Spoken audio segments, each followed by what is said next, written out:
कि एउटा सफल एन्टरप्रेन्योर बन्नका लागि एउटा लामो चाहिँ एन्टरप्रेन्योरियल या बिजनेस हाउसको चाहिँ पृष्ठभूमि चाहिन्छ भन्ने जुन मानसिकता वा प्रोफेसन, कुन प्रोफेसनबाट तपाईहरु आउनुहुन्छ वा कुन ठाउँमा जन्मिनु भएको छ, कस्तो किसिमको वातावरणमा हुर्किनु भयो, कस्तो किसिमको शिक्षा हासिल गर्नुभयो, कुन बी स्कुलमा जानुभयो, वर्टन, स्ट्यानफोर्ड, हार्वर्ड, क्याम्ब्रिज और even Ahmedabad institute of management, यस्ता किसिमका जुन हाम्रा चाहिँ एउटा ट्रेडिसनल कन्भेन्सनल जुन थिङ्किङहरू छन्, जुन मेरो लागि चाहिँ मिथ प्रमाणित भएर गइसक्यो अब अहिलेको समयमा आएर, यी सबै मान्यतालाई पनि त्यसले चिर्दछ। यो कुनै नयाँ कुरा गर्न होइन, म खालि तपाईहरुलाई सम्झाउँदै खोजिरहेको छु। पहिलो कथा हो एउटा यस्तो केटाको, जो केटाको परिवार चाइनाको एउटा गाउँमा, चाइनाको एउटा गाउँमा उसको आमा र ऊ अत्यन्त साधारण सानातिना काम गरेर आफ्नो जीवन यापन गर्थे। खास भन्ने हो भने आमाले गीत गाउँथिन्, लोकल इन्स्ट्रुमेन्ट बजाएर छोरो सँगसँगै हिँड्थ्यो। छोरो पहिलेदेखि नै अलिकति स्वभावले अलिकति झक्की खालको, टोलमा गयो भने झगडा गरेर आउने, आमा चाहिँ चटक बनाएर पठाइदियो भने सर्ट च्यातेर फर्किने, राम्रो उसको चाहिँ शिक्षा दीक्षा पनि हुन सकेन। बल्ल बल्ल चाहिँ नि चाइना ओपन हुँदै थियो त्यो बेलामा, 1964 पछिको कुरा गर्दैछु म। अनि त्यसपछि त्यहाँ केएफसी का चेनहरू खोल्न थाले। केएफसी यहाँ पनि छ नि हाम्रो, केएफसी को चेनले चाहिँ कर्मचारीहरू भर्ना गर्ने क्रममा आवेदन माग्दाखेरि 24 वटा पोजिसन थियो, त्यसमा उसँगै अरु 23 जनाले अप्लाई गरेका थिए। 23ले जागिरी पायो, यो एउटाले चाहिँ पाएन, उसले चाहिँ दिएन। उसको धेरै होला अलिकति चाहिँ उनीहरूले ड्युटी डिलिजेन्सको क्रममा। अब त्यतिकै चल्दै थियो। अलिक त्यसपछि राष्ट्रपति निक्सनले चाइना भ्रमण गरे र चाइना चाहिँ एउटा ग्लोबली एज अ ट्राभल डेस्टिनेसनको रूपमा लाइमलाइटमा आयो। अनि त्यसपछि त्यहाँ थुप्रै टुरिस्टहरू आउन थाले। ऊ पनि अब त्यो टुरिस्टहरूको पछि लाग्न थाल्यो। खास त्यति साह्रो गहिरो पढाइ त होइन, अलिकति उसले अङ्ग्रेजी सिक्ने रहर, नयाँ नयाँ कुराहरू सुन्ने रहर। अनि त्यो टुरिस्टहरूसँग घुम्दा घुम्दै एउटा त्यहाँ आएको अमेरिकन दम्पतिले उसलाई अमेरिका घुम्न पठाइदियो। अमेरिका गइसकेपछि 1992 मा पहिलोचोटि उसले कम्प्युटर हेर्ने मौका पायो। अलिकति यो कम्प्युटर भने के हो, कसरी चल्दो रहेछ, के गर्दो रहेछ भनेर। र उसले त्यहाँ गएपछि उसलाई चाहिँ त्यो चाइनिज सामानहरू नेटमा, एमाजोनमा, यी प्लेटफर्महरूमा एक्सेस छ कि छैन, कतिको भिजिबिलिटी छ भनेर हेर्न मन लाग्दाखेरि के पनि देख्दैन। चाइनिज बियर कम्पनी खोज्छु छैन, चाइनिज भने चाहिँ उसले चाहिँ he said कि no, China also needs, hi Anil, come. China also needs to develop a strong e-commerce platform. Chinese गभर्मेन्टलाई कन्ट्याक्ट गर्यो कि यस्तो एउटा प्लेटफर्म बनाउन चाहन्छु जहाँ कि चाहिँ वर्ल्डलाई कनेक्ट गर्न सकियोस्। Two way, we will sell Chinese goods to the whole world and will also, the Chinese consumers will also bring the global products. Chinese government said no. खाली चाइनिज बेच्ने भए गर, नभए नगर भन्छ। अनि त्यो चाहिँ चल्दैन आजको दुनियाँमा। गयो मोनोपोलीको जमाना। कन्ज्युमर मस्ट ह्याभ चोइस भनेपछि उसले यो कथा मलाई 2002 तिर उसले आफैले सुनाएको त्यो मान्छेले। अहिले त नेटमा किताबहरू थुप्रो निस्किसके। अनि त्यसपछि उसले आएर चाहिँ साथीहरूबाट लिएर 16 जना साथीहरूसँग $5,000 इन्भेस्ट गर्नका लागि कन्भिन्स गरेछ हामी एउटा प्लेटफर्म बनाऊ भनेर। Anyway, to cut the long story short, त्यो कम्पनी आज दुनियाँको सबभन्दा ठुलो ई-कमर्स कम्पनी हो। र म कुरा गरिरहेको छु ज्याक माको। The company is valued at $25 billion today. Jack Ma is a person who comes from a small village in China. मैले अघि जुन तपाईहरुलाई भने कि एउटा ट्रेडिसनल जुन कन्भेन्सनल मान्यताहरू छन् कि सक्सेसफुल बिजनेसम्यान उनलाई बिजनेसम्यानकै बच्चा हुनुपर्छ, पढेको हुनुपर्छ, बी स्कुलमा गएको हुनुपर्छ, हैन बैंकर्सले पत्याएको हुनुपर्छ। यी सबै मान्यताहरूलाई हेर्नुभयो भने यो कथालाई चिर्छ। त्यसलाई के हुनुपर्छ भन्नु होला भने कि एउटा नयाँ सोच, एउटा नयाँ थिंकिङ कि वेयर इज अ ग्याप। उसले जुन बियर चाइनिज बियरलाई सर्च गर्दाखेरि अमेरिकामा कम्प्युटरमा उसले चाहिँ त्यहाँनिर ग्याप देख्यो कि Chinese products are still not available in the net at the global context. अनि त्यसपछि उसले एउटा सपना देख्यो कि एउटा यस्तो प्लेटफर्म म बनाउँछु कि चाइना त in any case it's considered to be the factory of the वर्ल्डको बिगेस्ट म्यानुफ्याक्चरिङ बेसको रूपमा चाइनालाई हेर्छन् मान्छेले। सो भन्दाखेरि how do I connect China with the rest of the world and rest of the world with China, that सपना he dream. के पनि थिएन उसँग, एउटा टुरिस्टले बोलाएको भरमा अमेरिका पुगेको थियो, भर्खर कम्प्युटर हेरेको थियो, क्यापिटल थिएन, सरकारले क्यापिटल देला भन्ने आशै पनि थिएन। So it's a story about innovation, innovative thinking. It's a story about somebody who was very young with a very different background, no business background, nobody to help him, nobody to guide him. हामी धेरैचोटि आफूलाई त सम्झाउने मान्छे छैन, बताउने मान्छे छैन, ह्यान्डल गर्ने मान्छे छैन भनेर पन्छिन खोज्छौँ नि। र सबभन्दा ठुलो कुरा ठुलो सपना देख्ने रहर। उसले एउटा ठुलो सपना देख्यो र त्यो सपनालाई आम स्योर पछ्याइरह्यो। चाइनिज गभर्मेन्टले नो भने पनि छोडेन उसले। त्यो उसले आफ्नो मान्यतालाई कम्प्रोमाइज गरेन कि होइन, वान साइडेड गरेर हेरौँ त। चाइनिज गभर्मेन्टले भने चाहिँ पहिला चाइनिज गभर्मेन्टले भने अनुसारमा हामी we try to find shortcuts के in life. So that's Jack Ma. I'll tell you a second story. Second story is also about a place which is nowhere in the radar. Ukraine को एउटा छ नि सानो भिलेजको कथा हो। And Ukraine has gone through a major political upheaval. And I'm complaining also कि हम नेपाल त perpetually political upheaval भनेर, है। And the person I'm talking about also comes from a very, very simple, modest background. यहाँसम्म कि उसले एउटा बेकरीको floor सिप गर्थ्यो। बिस्तारै चाहिँ इन्टरनेट कम्प्युटरको संसार व्यापक हुन थालेपछि युक्रेनको एउटा इन्टरनेट कम्पनीमा उसले काम गर्न थाल्यो। फेसबुकले आफ्नो ब्रान्च खोल्दाखेरि त्यहाँ काम गर्छु भनेर आवेदन दियो तर पाएन। तर उसले एउटा कुरा के बुझ्यो भने अब आउने संसार भनेको एप्सको संसार हो। Apps which is very dynamic, which is very flexible, which is very user friendly. ब्ल्याकबेरीको जमाना थियो। People who could afford, it was an expensive way of communication. But BlackBerry, we all know her. I know it's vanished today. I think there may be some people who still belong to the old school, they may still be using. I'm sure you're not, are you? Okay. So the BlackBerry ko zamana थियो, तर BlackBerry has so many limitations. त्यो एउटा यस्तो किसिमको चाहिँ app develop गर्ने कि जसबाट होल वर्ल्ड कनेक्ट हुन सकोस्, documents, photos, everything freely unrestricted पठाउन सकोस्। And he developed it. His name is John Com, and the app I'm talking about is WhatsApp. Today, 1.2 billion people in the world are connected in WhatsApp. I'm also connected too. If I did not, how many of you use WhatsApp? My God, look at this. There is a John Com here in every one of you. Now, and I can tell you, if there was no WhatsApp, probably I couldn't have traveled 25 days a month and still carry on with my work and business and my social activities, no matter where I am. Anyway, the same company where he could not get a job, Facebook in Ukraine, not even the headquarters, okay, they paid $18 billion to acquire WhatsApp. And all this is a story of what? 5-6 years of innovation. Again, John Com had no business background. He didn't go to Stanford or Harvard. He was not a computer tech whiz kid. He did not have a strong system within the government, both private or government, to support him. The dunya चाहिँ एकदम startup को दुनिया छ, म त्यसको बारेमा कुरा गरौँला. There are people with young minds, young ideas लाई support गर्नको लागि कुरेर बसिरहेको जमाना छ अहिले. And all these people that I'm talking to you about are people who belong to your generation. Probably the background of these people is even more modest than many of you here.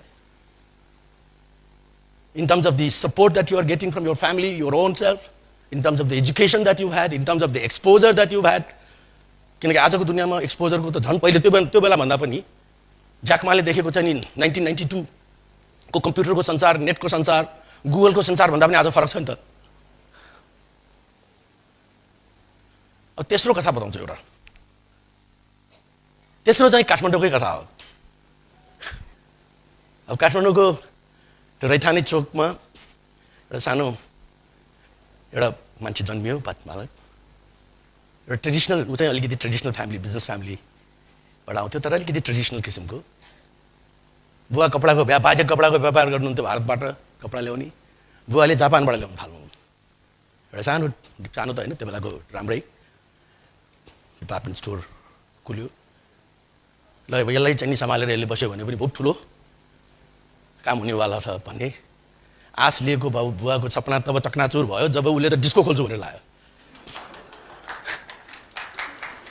त्यो अलिकति अनकन्भेन्सनल काम गर्ने बानी भनौँ न बिहान अब डिस्कोमा अरू सब मान्छे चाहिँ भनौँ डिस्को जाने भने रमाइलोकै लागि हो अब डिस्को त छन् मोर कम्प्लिट चाहिँ he was serious in his whatever he was doing in his own way स्कुलमै पनि टकसप चलाएको थियो माथि 10 वर्षको उमेरमा टिफिनको टाइममा अरू सब फुटबल खेल्ने ऊ चाहिँ टक्क 4-5 जना साथीहरूको सानो इक्विटी हालेर त्यो पाउँ तितौरा बेलुका झोला बोकेर आफ्नो घरमा आइसकेपछि त्यो सारा सामानहरू किन्ने हिसाब किताब गर्ने भोलिपल्ट बिहान फेरि टिफिनको टाइममा it was a learning also हामीलाई एउटा खास त्यो व्यापार गर्नको लागि भनेर गराएको होइन कि मेरो त्यो क्लासमा त्यो एउटा च्यालेन्ज दिएको थियो त्यो हामी त्यो बेलामा गर्थ्यौँ मैले हामी भनेर कुरो खुस्काइदिइहालेँ है एनिवे त्यसपछि चाहिँ मलाई चाहिँ त्यो बेलामा चाहिँ I was always I dreamed of going to Bollywood not to act but Bombay you know that Bombay was a dream city in our region म चार्टर अकाउन्टेन्ट बन्छु तर बम्बेमा गएर बन्छु भन्ने मेरो ठुलो सपना थियो म त्यसको तयारी पनि गरिरहेको थिएँ I was a good student म बोर्डमा 5th भएँ 2029 सालमा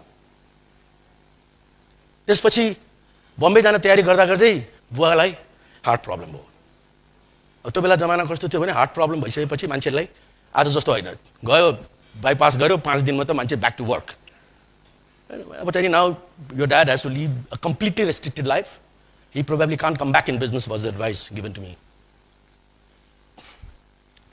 त्यसपछि मेरो अचानक ओभरनाइट मेरो दुनियाँ बदलियो डिस्कोदेखि बम्बेसम्म I joined my father's business. We did not have a big organization. It was a very mediocre organization भन्ने नै थिएन 2टा डेस्क भएको अफिस थियो अब I had the choice कि म त्यो पसलमा अरुण इम्पोरियमको काउन्टर पछाडि बसेर आनन्दसँग कि राम्रै थियो राम्रो चलेको थियो इन्डियाबाट सबै मान्छेहरू आएर सबभन्दा पहिला पशुपतिनाथ जान्थे त्यसपछि अरुण इम्पोरियम आउँथे it had a very good name अरे इन्डियामा त्यो बेलामा फेरि India was a closed economy इन्डियाका मान्छेहरू सपिङ गर्नलाई नेपाल आउँथे क्यासिनो जानका लागि नेपाल आउँथे मेरो मनले मानेन मैले भने होइन let us hire somebody good to run this and I must do something new त्यो बेला बुवाले भर्खर पशुपति बिस्कुट सुरु गर्नको लागि प्रारम्भिक कामहरू अगाडि बढाउनु भएको थियो एउटा 2टा लोकल पार्टनरका साथमा विराटनगरमा लामो कथा छ धेरै तपाईँहरूले पढि पनि सक्नुभयो होला म त्यसपछि मैले त्यतातिर ध्यान दिन थालेँ ठुलो सङ्घर्ष सहनु पर्यो र त्यसमा पनि बिस्कुट फ्याक्ट्रीको उत्पादन आउनुभन्दा अगाडि मेरो ध्यान चाहिँ नि नेपालमा त्यसको बिक्री व्यवस्थापन कसरी बढाउनु भन्दा पनि वाइ नट नर्थ इस्ट भन्ने मैले देख्न थालेँ नर्थ इस्ट भनेपछि इन्डियाका ती 7 स्टेट्स आसामदेखि यो Meghalaya Mizoram Arunachal Pradesh you know this is a very neglected part of India within India त्यो सुरुदेखि नै त्यो 1946 देखि नै पर्पेचुअली कुनै न कुनै प्रकारको इन्सर्जेन्सी भइरहेको हुनाले इन्डियन कर्पोरेट्सहरू पनि त्यहाँ हतपत जान चाहँदैनन् त्यो it is called a part of the eastern circuit of India whereas the east भन्ने बित्तिकै उनीहरू कलकत्तामा बढ्ता फोकस गर्छन् सजिलो भनेपछि आई ह्याड द्याट इन्क्लिनेसन म किन यङ बेलामा कलेजमा पढ्दाखेरि दार्जिलिङ गइरहन्थेँ बराबर विराटनगरमा त्यो फ्याक्ट्री बनाउने क्रममा पनि गइरहन्थेँ म त्यो बिस्कुटलाई सबभन्दा भुटान भयो त्यतातिर प्रवर्धन गर्न थालेँ आफूले गएर डिस्ट्रिब्युटर्सहरू अपोइन्ट गर्ने प्रमोट गर्ने and very soon it became a well known brand नेपालमा त भयो नि किनकि त्यो जमाना ब्रिटानिया र पार्ले जस्ता प्रडक्टहरूको कम्प्लिट मोनोपोली र चाहिँ नि भनौँ न एउटा डोमिनेसनको जमाना थियो त्यसपछि त्यसलाई सपोर्ट गर्नलाई हामीले एउटा फ्लावर मिल खोल्यौँ फ्लावर मिल खोलेपछि पछि चाहिँ एउटा ठुलो हेडेक थपियो त्यो not even 10% of the flour we used to produce we could use in our biscuit factory my god what to do to sell to others limited market competition in which I started looking for a product which was flour based Nepal त्यो बेलामा हाम्रो त्यो Japan कोरियासँगको व्यवसाय त चालु नै थियो बुवाले त्यति मात्र फरक के पर्यो भने म त्यो यतातिर लाग्नेपछि म विराट पहिला सरी म जसो बुवा चाहिँ जापान र कोरिया जानुहुन्थ्यो कपडा लिनलाई ल्याउनलाई कन्भेन्सनली म त्यहाँ जाने बित्तिकै 1 वर्षमा आएँ जापानको कपडाको व्यापारबाट मैले त्यहाँबाट सुजुकी गाडी लिएर आएँ एन्ड सुजुकी गाडी that time was it was a situation जुन बेलामा इन्डियामा मारुति खोलेको थिएन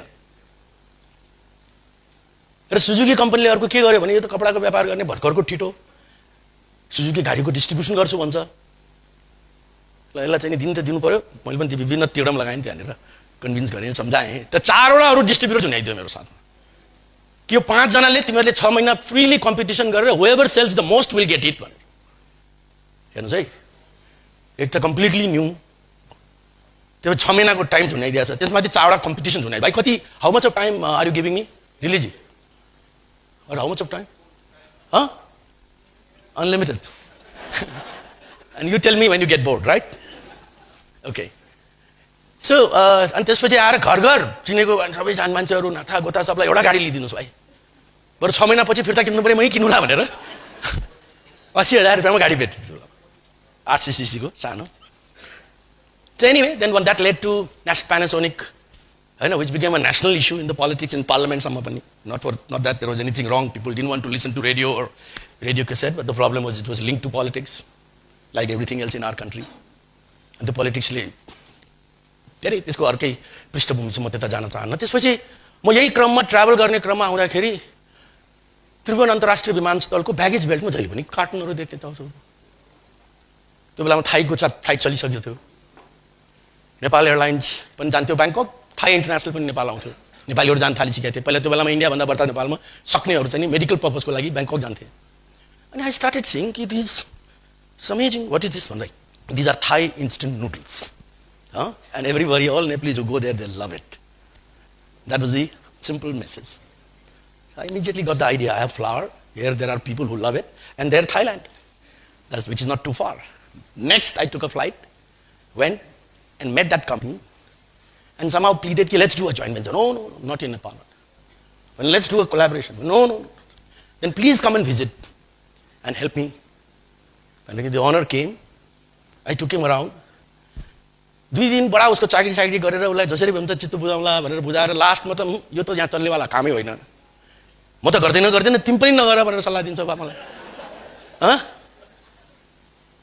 अब म पनि तर के भन्नु अब सुरुदेखि नै सुन्ने सबको गर्ने आफ्नो मनको भन्छ नि त्यो बानी भएपछि मैले no okay then mister Kitti Pongsi was his name I said you just teach my people and me the know how of how to make it and also give me some support system in terms of setting up the factory with some technical fees. And I said, can I produce it under the same brand, YY? He said, no problem, go ahead. But I said, I may sell, no problem. It was like a mom and pop shop in Thailand. So I started. That's how YY was born. Okay? Today, YY is produced both in India and Nepal in 22 plants. As I talk to you, YY is, we are building factories in Serbia to sell to the East European countries, in Saudi to sell to the entire Middle East, in Kenya, Kenyan government invited us for selling in the East African market, and Bangladesh. Of course, India, we have a 25% market share. We sell 2.2 billion packets, which is 2% of the world's noodle market. And you know one more thing which is very unique and important? All these operations are run by Nepalese. All these 8 factories in India are run by Nepalese. All these projects that I'm talking about, they are being driven by Nepalese. So when it's a Nepalese entrepreneurship, Nepalese managerial skills, like we are as good as anybody else, if not better, provided you have a good commander, provided your vision is clear, provided you know exactly where you want to be. Then a new dream was born in my mind. I was tired of setting up factory, Biratnagar, Birganj, अनि त्यसपछि के रे यो सतुङ्गल भैँसेपाटी I want to start. त्यो बेलासम्म धेरै मैले अलि देख्ने मौका पनि पाइसकेको थिएँ. एउटा वर्ल्ड क्लास इन्डस्ट्रियल स्टेट बनाउनु पर्यो, which should be integrated, where international investors can just come in, live in the finest of the environment from living point of view, and it has all the infrastructure from water to power to effluent treatment to housing to everything, top class engineering support system, so that they don't have to worry about it and they can do a joint venture with us. That's how our Chaudhary Udyog Gram in Nawalparashi was born in 1990. Today, it is the only and the largest industrial park, okay, which houses more than 12 manufacturing operations. But my dream of bringing in the international investors community with that kind of a setup evaporated, because by then we had started already. हाम्रो जो Maoist द्वन्द सुरु भएपछि नेपाल अलिकति राजनीतिक उथल पुथलमा चाहिँ नि गाँजियो। हामीले त आफ्नो यात्रा र लडाई र सङ्घर्ष जारी नै राख्यौँ, तर बाहिर विदेशीको लागि त whole world is open for that part. So that त्यहाँ चाहिँ अहिले ठुलो चाहिँ एउटा फरेस्ट्री एग्रो फरेस्ट्री डिपार्टमेन्ट चलाइरहेको छ, त्यो पोर्सन जुन हामीले इन्टरनेसनल जुन। बट त्यही बेलामा मेरो मनमा अर्को पनि कुरा के आयो, जहिले पनि यो सधैँको वाइवाई पठाउनका लागि 15 दिन हाइवे बन्द, कहिले र मेटेरियल ल्याउनलाई हाइवे बन्द भन्दाखेरि no. But if Maggie can be produced in Nepal, or they can potentially, or Coke can be produced, or Pepsi can be produced, why not YY outside? So I had to create the first Nepali multinational भन्ने सपनाले जन्म लियो, and it was a very upheaval task because there were a lot of regulatory issues. There were a lot of issues कि कसले भाइ नेपालमा त त्यही पनि सबैलाई चिनेको छ, बाहिर गएर कहाँबाट कसरी सुरु गर्ने एउटा ग्लोब ठुलो स्केलको कुरा गर्दा गर्दै भन्दाखेरि then I decided that I'm thirsting, I'm going to go is to create a base in a neutral destination. And that's how in 1990 we created Sinovation, which is called CG Corp Global today. And I started spending more than 183 days of my time, okay, when my children were still very small. Would have loved to spend more time with the family. And it was critical that I was qualified as a non-resident Nepali, although there was no non-resident act. I've explained all this in my book. So we started and started talking to different people, and I selected hospitality as one of the major areas of growth. You know why? Because it requires very limited organization. You can partner with hotel companies. And second, the rules of the games are same. Whether you open a hotel in Maldives or you open a hotel in New York, the rules of the games are same. Managerial skills are same, okay?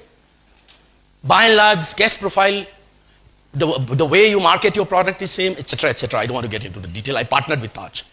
And to my good fortune, Taj was going through a major problem that time.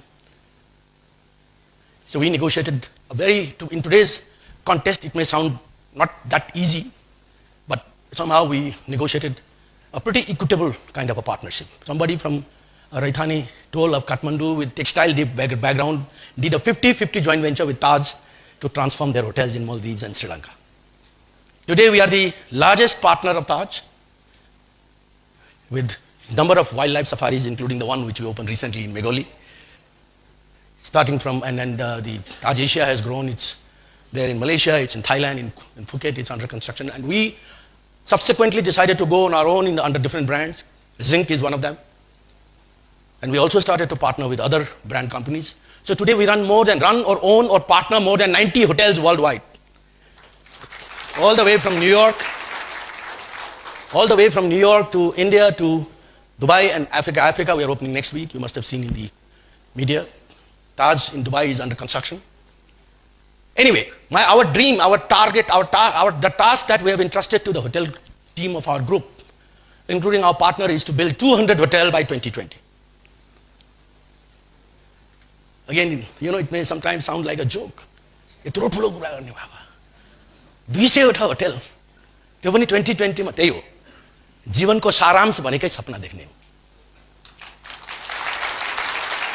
सपना पनि यस्तो सपना देख्ने हो जुन सपनाको चाहिँ त्यो जसको size त्यसको आकार त्यसको औकात यस्तो होस् कि त्यसले तपाईको आफ्नो जीवन मात्र हैन अरु धेरैको जीवनलाई ओभरवेल्म गरोस्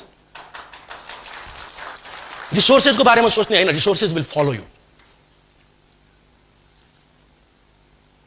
मैले यो अहिलेको नयाँ जेनेरेसनको कुरा गर्ने क्रममा अहिले भर्खरको अहिलेको नयाँ ट्रेन्ड तपाईहरुले हेर्नुभयो भने तब I am shifting where the world is going in the way I look at it and how I see the opportunity. Okay, we talked about Google and Facebook र WhatsApp देखि यो सब त कुरा हामीले गर्यौं हैन अहिलेको ट्रेन्ड भनेको कस्तो ट्रेन्ड देखियो भने अहिले आएर कि दुनियाँको सबभन्दा ठूलो ट्याक्सी व्यवसाय गर्ने कम्पनीको एउटा पनि ट्याक्सी छैन Uber. It's become world's one of the biggest company. Right? दुनियाँको सबभन्दा ठूलो hotel company Airbnb has the maximum number of hotel rooms. त्यसको एउटा पनि होटल छैन. Sells. र दुनियाँको सबभन्दा ठूलो व्यापार गर्ने कम्पनी ई प्लेटफर्म अलिबाबा जसको एउटा पनि वेयर हाउस र फ्याक्ट्री छैन. र यी सबैले यी सब कुरा हाल गत 10 वर्षको दौरानमा बनाएका हुन् र यी सबैले तपाईहरु जस्तै कुनै न कुनै ठाउँमा त्यो एउटा सोच उसको आफ्नो दिमागमा जन्मियो, त्यो सोचलाई अगाडि बढाउने क्रममा एउटा ठूलो सपना देखे र त्यो सपनालाई पछ्याइरहे, लागिरहे त्यसमा। भारतको रितेश अग्रवाल भन्ने एउटा केटा, जस्ट 22, ओके, उसले ओयो भन्ने चाहिँ ओयो रुम भन्ने एउटा नयाँ कम्पनी सुरु गर्यो। के भने जसको होटलको कोठा नबिकेर बसिरहेछ नि, उनीहरूलाई गएर त्यही होटलको कोठाहरू मलाई कन्ट्र्याक्ट आउट गर भन्ने। होटल कम्पनीले मालिकलाई के फरक परेर, यसै होटल खाली जानेवाला छ, उसै खाली जानेवाला छ। उसले त्यो room okay at a subsidize, highly subsidize रेटमा उसलाई दियो। उसले चाहिँ नि त्यही सेम होटल अरूले बेच्यो भने $100 उसले $50 बेच्न पाउने भयो। आज उसको 22 वटा सिटीमा 2200 रुम्सको प्लेटफर्म छ। And he is talking about a different level of business already. किन कि तपाईले मात्र आफ्नो सपना पछ्याइरहनु भएको छैन, त्यहाँनिर अरू पनि धेरै मान्छेहरू सिलिकन भ्यालीदेखि लिएर वर्ल्डमा बसिरहेछन्। यो स्टार्टअपमा कुन चाहिँ नयाँ युथको दिमागमा के नयाँ एउटा उपद्रव जन्मिने हो हैन, र त्यो उपद्रवको पछाडि म लागेन भने मेरो ट्रेन छुटिहाल्छ भन्ने उनीहरूलाई राम्रो थाहा छ। So they are sitting there with money, they are sitting there with desire to help, become a part of your success story, help you with their evaluation and incubation process, do your hand holding, bring in those missing elements because they also have an interest. So यो तीनटै कुराको मैले जुन कुरा गरेँ, motor नभएको, taxi company, माल नभएको, warehouse नभएको, trading platform, hotel own नगरेको, कोठा ओन नगरेको सबभन्दा ठुलो के चीज कमन छ त? What is common? Okay, let's discuss that. Okay, first thing is technology. These are all technology, tech-driven ideas. Huh? Why tech? Because tech doesn't know any political or geographical boundaries. You can be based anywhere in the world and you can sell anywhere in the world. Second, they identified problem as well as opportunity on both ends. For instance, Uber, ले के identify गर्यो भने there are a lot of people who are sitting at home with car unused. Motor पनि छ, अब आफ्नै taxi company खोलौँ, धेरै कुरो चाहिन्छ, आफूलाई फुर्सद पनि छ, दिनभरि त आफ्नै पर्सनल निजी प्रयोगको लागि गाडी चाहिँदैन हैन। त्यस्तै कन्ज्युमर जान खोजिरहेछ, ट्याक्सी चढौँ है, ट्याक्सी चढेर आएछ भन्ला भन्ने, त्यो विभिन्न प्रकारका चाहिँ गाडीहरू एकदम प्राइभेटली टक्क चाहिँ नि र चाहिँ अलिकति कस्ट इफेक्टिभ अफोर्डेबल, हेर्नुहोस् है। त्यो दुईटाको जवाब के त भन्दाखेरि Uber created a platform where they connected people, connected those with cars and desire to earn some extra money with those who are traveling all the time and who need car then and there. Nice car, privately driven, private car. So it's about connection, connectivity. Okay? Third, and the most important in my opinion, is the convenience of the consumer factor. Where I can tell you that there is no substitute to that. Today's consumer is far more intelligent than anybody else. The whole world is in their palm. आजको consumer, त्यो कन्ज्युमरलाई के कुराले पुगिरहेको छैन, के कुरो कम छ, के कुरा चाहिँ नपाएको हुनाले उसलाई अझ पनि इन्कन्भिनियन्स भइरहेछ, त्यो आइडेन्टिफाई गर्न सक्नु र त्यसको अफोर्डेबल सोलुसन दिन सक्नु नै अहिलेको इनोभेसन हो. You should dream such a dream that should not let you go to sleep. You should continue to chase your dream. You should continue. Sapna hernos, pachaironos. I think I've more or less shared my humble thoughts based on my own two experience. And I want to invite all of you to get into this beautiful journey, the journey that an entrepreneur, that a manager, manager, what a manager does. An entrepreneur dreams and a manager puts all the resources together. Don't worry, Anil, there is a time that's coming when there will not be all banking transactions will be done, but they will not own a bank. Banks will only be a service provider, backdoor. Right? I think that's the trend. So, please dream. There is nothing that can stop you. Okay? Don't complain. My enabling environment is not good, politics is not good. Before I go, हाम्रो South Asian environment, what grows? What progresses the most? I'll give you an example. In India became world's one of the largest, probably the largest technology provider, software provider in the 90s, right? Companies like Infosys and Wipros were born, TCS, who ruled Silicon Valley. And suddenly, when it had become so big, Indian government realized कि my God, we've not been able to regulate it. I नहीं बनाउन जानेन रे कसरी control गर्ने मान्छेको दिमागलाई त यिनले पार्न सक्दैन नि नारायण मूर्ति र उसको पार्टनर्सले अमेरिकामा बसेर सफ्टवेयर डेभलप गर्न थालिसक्यो त्यहाँ बेचेको यहाँ आएर चाहिँ नि फिलिपिन्सको चाहिँ ब्याक अफिसमा चाहिँ पुरा आउटसोर्सिङ गर्न थालिसक्यो ऊ आफ्नो ऐन बनाउनैमा लागिरहेछ भनेपछि हाम्रो यहाँको पनि स्थिति त्यस्तै छ don't worry about it okay if you have a dream if you have an idea that idea you can take it